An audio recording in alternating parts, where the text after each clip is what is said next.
फिर से आप सभी का ओटीपी चैनल में स्वागत है। और ऑनलाइन टेक प्लेटफॉर्म में आप सभी को आज एक्सेल के बारे में एक नई वीडियो जो है आपके सामने प्रस्तुत है, जिसमें कि हम देखेंगे कि एक्सेल के होम के अंदर सेल्स का इस्तेमाल कैसे किया जाता है। सेल सेक्शन जो है उसका इस्तेमाल किस प्रकार से हम करते हैं और उसमें जो है इन चीज़ों का इस्तेमाल करके कैसे हम इंसर्ट, डिलीट और फॉर्मेटिंग कर सकते हैं किसी भी चीज़ का। तो चलिए दोस्तों, आगे क्लास को हम बढ़ाते हैं और इंसर्ट ऑप्शन को सबसे पहले देखते हैं कि क्या क्या है इसमें। इंसर्ट सेल, जैसे कि आप चाहते हैं कि आपने क्या किया कि ए में मैंने कुछ लिखा है, बी में भी कुछ लिख दिया, सी में भी मैंने लिख दिया दोस्तों एच, इस तरीके से। और मेरे को याद आया कि इसके बीच में, ए और बी के बीच में एक मुझे क्या चाहिए था, सेल चाहिए था, इंसर्ट सेल। अब जैसे ही इंसर्ट सेल पे क्लिक करूंगा तो एक सेल को इंसर्ट कर देगा। करने से पहले वो एक पॉपअप दे रहा है कि आप सेल जो है शिफ्ट से सेल राइट, यानी कि राइट में सेल अपना जो इंसर्ट करना चाहते हैं उसको करना चाहते हैं, शिफ्ट करना चाहते हैं राइट की साइड में, या सेल डाउन नीचे की तरफ करना चाहते हैं, या पूरा एक एंटायर रो करना चाहते हैं, या पूरा एक एंटायर कॉलम करना चाहते हैं। तो मैं फिलहाल अभी एक बार राइट करता हूं दोस्तों। जैसे राइट पर क्लिक किया, उसने क्या किया, इन सभी सेलों के बिल्कुल लास्ट वाले यानी कि जो डॉलर के बाद के राइट में शिफ्ट किया। एक बार और मैं अब इसी जहां पर ऑलरेडी सेल मेरा मान लीजिए ये वाला है, यूरो वाला, इस पर मैं इंसर्ट सेल में जाता हूं, फिर से करता हूं और इस बार सेल डाउन करता हूं। इस बार क्या हुआ सर दोस्तों कि यूरो का जो डेटा था वो ऊपर था, लेकिन मैंने डाउन, यानी मैंने क्या कहा कि उस डेटा को नीचे कर दीजिए और मेरा जो सेल है उसके ऊपर शिफ्ट होगा, यानी डाउन उसको करने के लिए कहा, तो डाउन कर दिया। अब क्या करते हैं दोस्तों, एक बार एच को सिलेक्ट करते हैं, सेल को, इंसर्ट में जाते हैं, फिर से एंटायर रो। इस बार अब क्या होगा, पूरा एक रो आ जाएगा। जैसे इंसर्ट किया, ऊपर की तरफ एक पूरा रो आ गया। इस प्रकार से आप सेल्स की जो फॉर्मेटिंग या एडिटिंग कर सकते हैं। अब मैं चाहता हूं एक ऑप्शन इसमें और है कि सेल इंसर्ट किया, अब एंटायर कॉलम आना चाहिए, तो अब वो कॉलम ले लेगा पूरा। जैसे कि डॉलर और एफ और एच जो है कॉलम थे, इसके बीच में एक कॉलम और आ गया। तो इस प्रकार से जब आप काम कर रहे होंगे तो मान लीजिए सपोज काम करते वक्त हम कुछ भूल जाते हैं, या एक्स्ट्रा रो ऐड करना है, कॉलम ऐड करना है, सेल ऐड करना है, कुछ भी करना है, इन सेल्स के अंदर इंसर्ट में जाकर और वहां से इंसर्ट सेल के माध्यम से आप कर पाएंगे। अब देखते हैं दोस्तों कि सेल के अंदर और भी कुछ फीचर्स हैं, उसका इस्तेमाल कैसे करेंगे। अब आता है इंसर्ट सीट रो, यानी कि अभी जैसे आप देख पा रहे हैं कि हम सीट 1 पे हैं। अब चाहते हैं कि एक सीट और हमारा आ जाए इसके अंदर, तो इंसर्ट में जाके इंसर्ट सीट रो पर क्लिक जैसे ही करेंगे तो सीट 2 जो है, इंसर्ट सीट रो, सीट के अंदर रो का इंसर्ट करना दोस्तों। तो इसके अंदर क्या हुआ, जैसे जो सेल सिलेक्ट था उसके नीचे जो है क्या किया इसने, एक के उस सीट के अंदर रो को इसने क्या किया कि इंसर्ट कर दिया।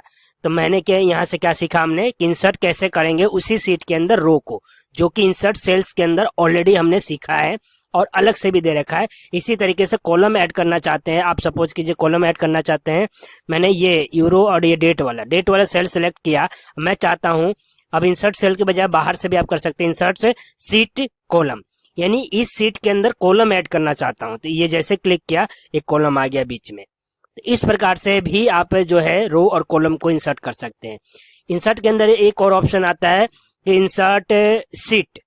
अब इंसर्ट सीट कैसे करेंगे, तो इसे जो है जिस वर्कबुक पर काम कर रहे हैं, यानी कि जिस एक्सेल सीट पर काम कर रहे हैं, कोई भी सेल सेलेक्ट कीजिए और सिलेक्ट कर और इंसर्ट में जाना है आपको, और इंसर्ट सीट पे जैसे ही क्लिक करेंगे तो एक नया सीट ऐड हुआ। तो दोस्तों यहाँ पर मैं आपको जैसे यहाँ पर बताया कि इंसर्ट सीट रो, यानी कैसे जो है सीट ऐड कर सकते हैं। यहाँ पर जो था वो ये था, इसका मतलब कि एक सीट के अंदर कैसे रो ऐड कर सकते हैं और एक नया सीट ही लेना है। जैसे कि सीट 1 पर हम काम कर रहे थे पहले, जो हमारा काम ये देख पा रहे हैं, अब मैंने इंसर्ट किया तो सीट 2 आ गया। आप चाहते हैं कि सीट 3 भी आए तो आप इंसर्ट में जाइए और इंसर्ट सीट कर दीजिए। इस तरीके से तीसरा सीट आ गया हमारा, जैसे यहाँ पर आप देख पा रहे हैं नीचे की तरफ। इसी तरीके से शॉर्टकट क्या है, यहाँ पर प्लस है, इससे भी आप सीट का ऐड कर सकते हैं। 1 2 3 4 इस तरीके से सीट यहाँ भी ऐड होते जाएंगे। जैसे कि यहाँ पर 5 सीट हो गई है, तो इस प्रकार से यहाँ से भी आप ऐड कर सकते हैं, इंसर्ट में भी जाके कर सकते हैं। दूसरा आता है यहाँ पर डिलीट सेल। डिलीट सेल्स के अंदर डिलीट, अब डिलीट का इस्तेमाल करके कैसे जो है सेल्स को डिलीट किया जा सकता है वो देखते हैं। तो हम आते हैं सीट 1 पे जिस पर हमने काम किया है दोस्तों। अब मैं चाहता हूं कि एफ के आगे, यानी जो मैंने ये डेटा डाला है एफ के आगे वाला ये क्या है, एक सेल है, और डिलीट पर जाके मैं डिलीट करना चाहता हूँ इस सेल को। तो जैसे ही क्लिक करूंगा ये सेल डिलीट हो जाएगा। अब ये पूछ रहा है वही फिर से चारों ऑप्शन पूछ रहा है, लेफ्ट में, अप में, एंटायर रो में, एंटायर कॉलम में। अगर मैं कॉलम पर क्लिक करूंगा तो पूरा का पूरा इस कॉलम को डिलीट कर देगा वो, और एक से एक कॉलम में ये शिफ्ट हो गया। जैसे कि आप देख पाएंगे, मैं एक बार कंट्रोल जेड कर लेता हूं कि दो सेल्स जो है यूरो डॉलर के बाद, यूरो साइन के बाद दो सेल थे मेरे, दो कॉलम थे। अब मैंने जैसे ही उस पर सेल और सेल डिलीट पर क्लिक किया कॉलम, तो एक कॉलम उसने डिलीट कर दिया। जैसे ही कॉलम पर आप करेंगे एक कॉलम कम हो गया। इसी तरीके से अगर रो, इन दोनों के बीच में अगर मेरे इस डेटा और इस डेटा के बीच में एक रो खाली है तो डिलीट पर जाइए, ऑप्शन डिलीट सेल पर जाइए, रो पर क्लिक कीजिए, पूरे रो को डिलीट कर देगा और अब डेटा नहीं हुआ। मतलब कि डेटा जैसे कि अब इस दोनों के बीच के डेटा जो एक एंटायर रो था वो डिलीट हो गया।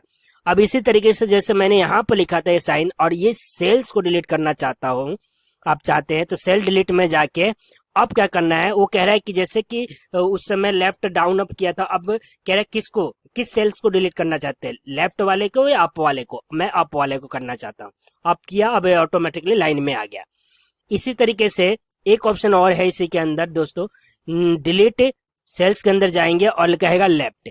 अब लेफ्ट में क्या है, लेफ्ट यही है, इस लेफ्ट में ए है। जैसे ही लेफ्ट पर क्लिक करूंगा तो इसने क्या किया, जो खाली वाला जिस सेल्स को सिलेक्ट किया था उसको करके और लेफ्ट वाले को उसके मतलब कि कंटिन्यूअस में ले आया। जैसे कि एक बीच में और मेरा ये वाला खाली है सेल, मैं डिलीट पर जाता हूँ, डिलीट सेल पर जाके लेफ्ट वाले कर देता हूँ, तो अब क्या हुआ कि मेरे सारे चीजें जो है एक कंटिन्यूअस में आ गया।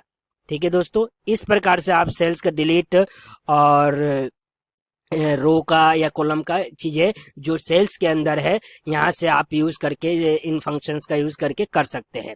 अब इसी के अंदर जिस प्रकार से इंसर्ट के अंदर बाहर रो और कॉलम का दिया हुआ था, इसी तरह डिलीट के अंदर भी डिलीट सेल के अंदर चारों चीजें देखने को मिली। अब बाहर से करना चाहते हैं कि डिलीट सीट रो, सीट का रो जिस तरीके से उसमें था दोस्तों कि आप इंसर्ट सीट रो, उसी प्रकार से डिलीट सीट रो, यानी कि इस सीट के अंदर कोई रो मैंने ऐड किया है। सपोज कीजिए मैंने ये दो, ये वाला एक रो पूरा खाली है, दो रो खाली है, तो ये दोनों रो को मैंने सेलेक्ट कर लिया और क्या किया कि यहाँ गया और मैं कह रहा हूँ कि इन दोनों रो को हटा दिया जाए और मेरा डेट जो है दोनों कंटिन्यू में आ जाए। इसने क्या किया, डिलीट किया और ये दोनों डेट एक साथ आ गए। इस प्रकार से रो को डिलीट कर सकते हैं एक बार में।